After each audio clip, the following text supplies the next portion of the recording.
Yes, sa YouTube channel. May papakita ko sa inyo yung mukhang mga engkanto. Tingnan nyo to mabuti.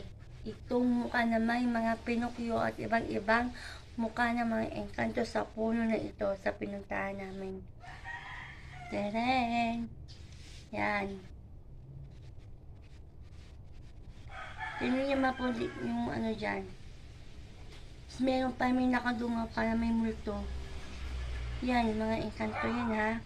Tingnan mabuti yun. Tingnan guys, sa pinuntahan namin talaga yan. Kaya ako natakot, may engkanto talaga dyan.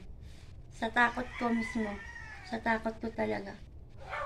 Meron talaga dyan sa pinuntahan namin sa Tanay o Rizal.